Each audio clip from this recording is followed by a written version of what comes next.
கர்த்தருடைய பரிசுத்த நாமத்துக்கு மகிமை உண்டாவதாக. இப்போ கூட ஒரு சின்ன ஒரு தாட்டை நான் ஷேர் பண்ண விரும்புகிறேன். என்னவென்றால், இந்த விநாயகர் சதுர்த்தி அப்படின்னு நம்ம இந்து ஃப்ரெண்ட்ஸ் எல்லாம் அதை செலிப்ரேட் பண்ணுறாங்க. இந்த விநாயகர் சதுர்த்தி இந்த கதையை நான் கேட்கும்போது அது அப்படியே இந்த கதை அப்படியே சிமிலராக அதே மாதிரியே பைபிளில் ஒரு இன்சிடெண்ட் நடந்துக்குது. இந்த விநாயகரை பற்றி என்ன ஸ்பெஷலாக சொல்கிறாங்கன்னா, இவர் என்ன பண்ணார்னா, அதாவது எங்கள் அப்பா ஈசன், பார்வதி, அவங்க தம்பி பார்த்தா முருகன். இப்போ என்னென்னா, அப்பா அம்மாக்கிட்ட ஒரு ஆசீர்வாதம் வாங்கணும். அப்போது என்ன பண்ணுறாருன்னா, தன் தம்பி உலகத்தை சுற்றி வர சொல்கிறாருங்க. அப்பா அம்மா தம்பி என்ன பண்ணுறாரு, தன்னுடைய வாகனமாகிய மயிலில் எடுத்து பூமியை சுத்த போயிடுறாரு. ஆனால் இவர் என்ன பண்ணுறாருன்னா, அந்த விநாயகருங்கிறவர் அப்பா அம்மாவை சுற்றி அந்த நாணப்பழத்தை வாங்கிடுறாரு. அப்போது இதை நான் அப்படியே பார்த்துட்டு அப்படியே நம்ம பைபிளுக்கு வந்தால், இங்கே ஈசன், அங்கே என்ன சொல்கிறாங்கன்னா ஈசாக்கு. ஈசாக்கோட பசங்க 2 பேர், ஏசா, யாக்கோபு. அப்போ இந்த ஏசா யாருன்னா, அவன் வேட்டைக்காரன், காடு காடாக சுற்றுறவன். ஆனால் இந்த யாக்கோபு பார்த்திங்கன்னா கூடாரவாசி, வீட்டிலே தான் இருப்பான். அப்போ என்ன பண்ணுறாங்கன்னா, அவங்க அம்மா தந்திரமாக, அந்த யாக்கோபோட எங்கள் அம்மா தந்திரமாக அவங்க அப்பாவுக்கு கண் பார்வை போயிடுது ஈசாக்குக்கு. அப்போ இவங்க என்ன பண்ணுறாங்கன்னா, தான் அண்ணன் மாதிரியே நடித்து அவங்க அப்பா கிட்ட அவன் ஆசீர்வாதம் வாங்கிக்கிறான். இது ரெண்டுமே பார்த்திங்கன்னா சிமிலராக இருக்குது. அதே மாதிரி இந்த விநாயகர் சதுர்த்தி நம்ம பார்க்கும்போது இதோட ஆரிஜின் எங்கன்னா, ரோமர் காலத்தில் இந்த விநாயகர் சதுர்த்தியை ஒரு சிலையை விநாயகரோட சிலையை அப்படியே வடிவமைச்சு இருக்காங்க. அப்போ ரோமர் காலத்தில் ஏன் இந்த சிலை வழிபாடு அதிகமாகுதுன்னா, இந்த ரோமர்கள் என்ன பண்ணாங்கன்னா, இயேசு கிறிஸ்து அப்போ இந்த மரித்து உயிரோடு எழுந்த அந்த ரோம காலத்தில் தான் இயேசு கிறிஸ்து வாழ்ந்தார்.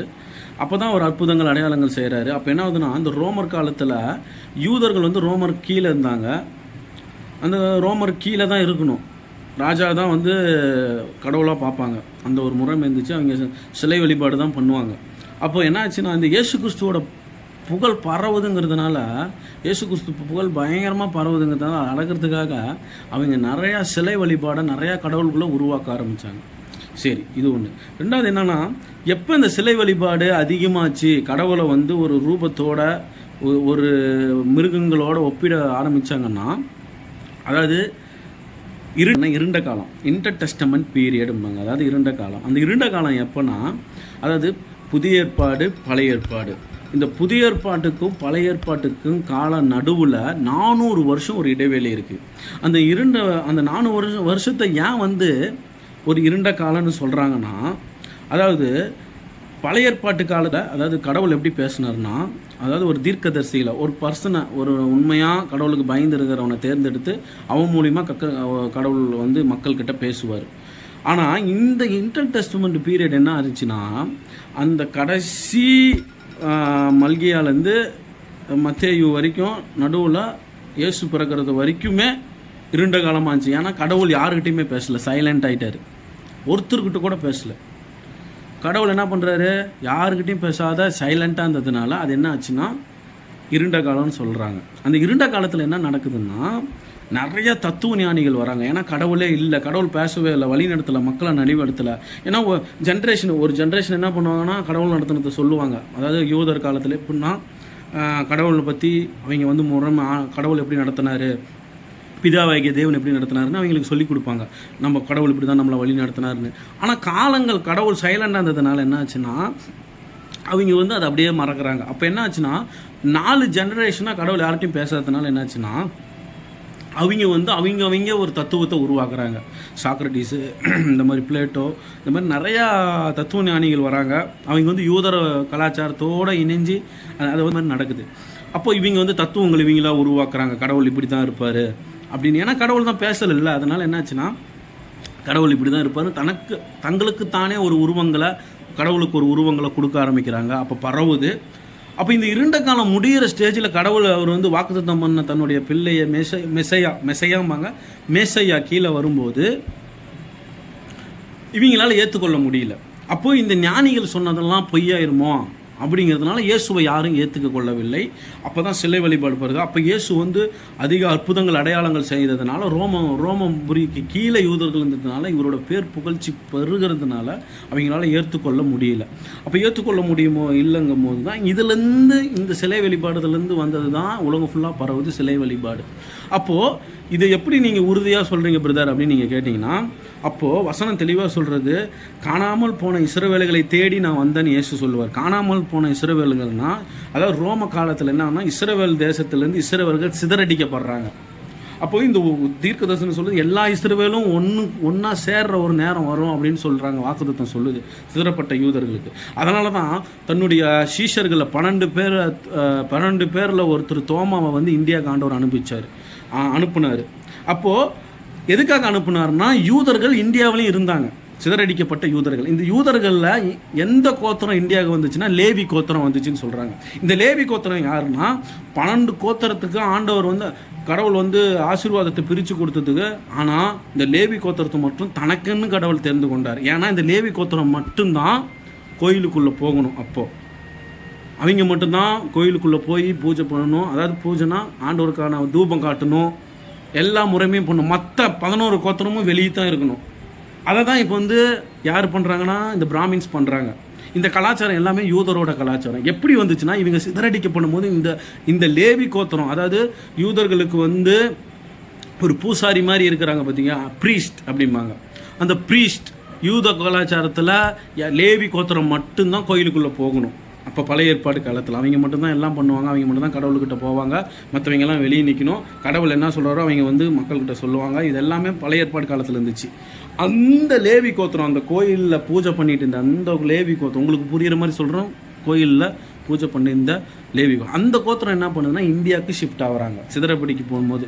அப்போ சிதறடிக்கு போகும்போது இந்தியாவுக்கு ஷிஃப்ட் ஆனதுனால என்ன பண்ணுறாங்க, இவங்க போய் ராஜாக்களோட தஞ்சம் போகிறாங்க. ஏன்னா இந்த லேவி கோத்திரம் வேலை செஞ்சு பழக்கம் கிடையாது. ஏன்னா இவங்க ஒன்லி கடவுளுக்கு ஊழியம் செய்கிறது, கடவுளுக்கு பணிவிடை செய்கிறது மட்டும் தான் இந்த லேவி கோத்திரோட வேலை. அதனால் இவங்க என்ன பண்ணுறாங்கன்னா இவங்க வேலைலாம் இவங்களுக்கு எந்த வேலையுமே தெரியாதுங்கிறதுனால ராஜாக்களுக்கிட்ட போய் தஞ்சம் போகுதுறாங்க.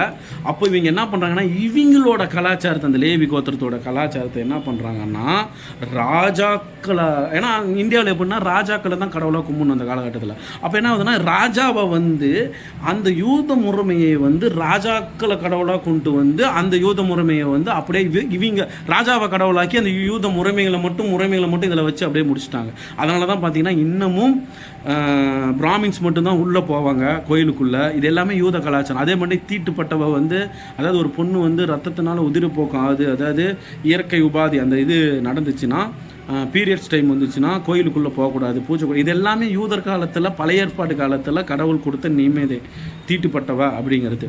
அதே மாதிரி வேறு எந்த ஒரு கோத்திரமும் உள்ளே போகக்கூடாது. அதே மாதிரி தான் இந்த பிராமின்ஸ் இருப்பாங்க பார்த்தீங்கன்னா. அப்போது நான் கேட்குறேன் என்னன்னா, இயேசு கிறிஸ்து பிறந்தது 2000 வருஷத்துக்கு முன்னாடி பிறந்தார்.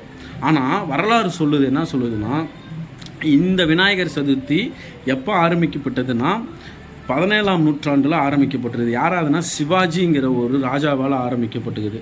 அதுக்கப்புறம் பார்த்தீங்கன்னா 19ஆம் நூற்றாண்டில் ஒரு ஃப்ரீடம் ஃபைட்டர் என்ன பண்ணுறாருன்னா, இந்தியாவில் இருக்கிற ஒரு மிகப்பெரிய ஒரு ஃப்ரீடம் ஃபைட்டரு, அவர் என்ன பண்ணுறாருன்னா இந்த விநாயகர் சதுர்த்தி என்ன பண்ணலான்னா ஒரு மிகப்பெரிய ஒரு பார்ட்டியாக ஒரு செலப்ரேஷனாக பண்ணலாம், இந்தியாவில் இருக்கிற எல்லாத்தையும் வர வச்சு என்ன பண்ணலாம், அதை அப்படியே நம்ம வந்து பிரிட்டிஷ்டுக்கு அகேன்ஸ்டாக கொண்டு போகலாம். இந்த ஒரு பார்ட்டியை வச்சு தான் நம்ம இணைஞ்சு அதுக்கு வந்து நம்ம வந்து வெளிநாட்டு, அதாவது வெள்ளைக்காரங்கிட்ட நம்ம வந்து இப்போ ப்ரொட்டஸ்டன் பண்ண முடியும் அப்படிங்கிறதுக்காக ஒரு மாஸ் க்ரௌடை வந்து இந்த விநாயகர் சதுர்த்திங்கிற பேரில் அவர் வந்து கூட வைக்கிறாரு. அப்போ என்ன ஆகுதுன்னா கூட்டம் கூடுறாங்க. அப்பையிலேருந்து அந்த செலப்ரேஷன் என்ன ஆகுதுன்னா இந்த இந்தியா ஃபுல்லாக பரவுது. நான் என்ன கேட்குறேன்னா, 17 இயேசு பிறந்ததுக்கு அப்புறம் உருவானது தான் இந்த விநாயகர் சதுர்த்தி. ஆனால் இயேசு பிறக்கிறதுக்கு முன்னாடியே நடந்துருச்சு. இயேசு பிறக்கிறதுக்கு 2000 வருஷம் 4000 வருஷத்துக்கு முன்னாடியே இந்த யாக்கோபோட கதையும் இந்த ஈசாக்கோட கதையும் நடந்துருச்சு. அவன் எப்படி ஆசீர்வாதம் வாங்கினான்னு. அப்போ நான் என்ன சொல்ல வரேன்னா, அவங்க ஏன் இந்த கட்டுக்கதைகளை கொண்டு வந்தாங்கன்னா, பைபிளில் இருக்கிற ஸ்டோரிஸை அப்படியே வந்து இந்து மதத்துக்கு கொண்டு வந்தாங்கன்னு எப்படி நான் சொல்கிறேன்னா, இந்த யூதர்கள் மூலிமா தான் இந்த கட்டுக்கதைகள் வந்து கட்டியிருக்க முடியும்னு வரலாற்று ஆராய்ச்சியாளர்கள் சொல்கிறாங்க. அதே மாதிரி பார்த்தீங்கன்னா நான் ஒரே ஒரு கேள்வி கேட்குறேன். 2000 வருஷத்துக்கு முன்னாடியே அது இயேசு வந்தார், அந்த இயேசு வருறதுக்கு முன்னாடியே இது நடந்துருச்சு. அப்போது அந்த கதையை எடுத்து இதில் லிங்க் பண்ணி இதை வந்து இந்த மாதிரி நடந்திருக்குதுன்னு சொல்கிறாங்க இந்துக்கள். அவங்களோட பிலீஃப் அது ஓகே, அது அவங்களோட பிலீஃப்னு ஓகே. நான் ஒரே ஒரு கேள்வி கேட்குறேன். ஏன் வந்து இன்னமும் தமிழ்நாட்டில் இந்தியை வந்து நம்ம ஏற்றுக்க மாட்டேங்கிறோம்? ஏன் ஏற்றுக்க மாட்டேங்கிறோம்? ஏன் வந்து இந்தியாவுக்கே ஒரே மொழியாக தாய்மொழியாக இந்தி ஏன் நம்ம தமிழர்கள் ஏற்றுக்க மாட்டேங்கிறோம்? காரணம் ஏன்னா தமிழ் தான் பழமை வாய்ந்த ஒரு மொழி. இப்போ ஒரு மொழிக்கு எப்படி மதிப்பு கொடுப்பாங்கன்னா, எந்த ஒரு மொழி பழமை வாய்ந்ததோ, எது வந்து ரொம்ப பழசோ அதுக்கு தான் வேல்யூ அதிகம். அதே போல் நான் கேட்குறேன், இயேசு பிறந்ததே 2000 வருஷத்துக்கு முன்னாடி. அதே போல் 2000 வருஷத்துக்கு இயேசு பிறந்ததுக்கு முன்னாடி 4000 வருஷத்துக்கு முன்னாடி நடந்தது தான் இந்த இன்சிடெண்ட்டு.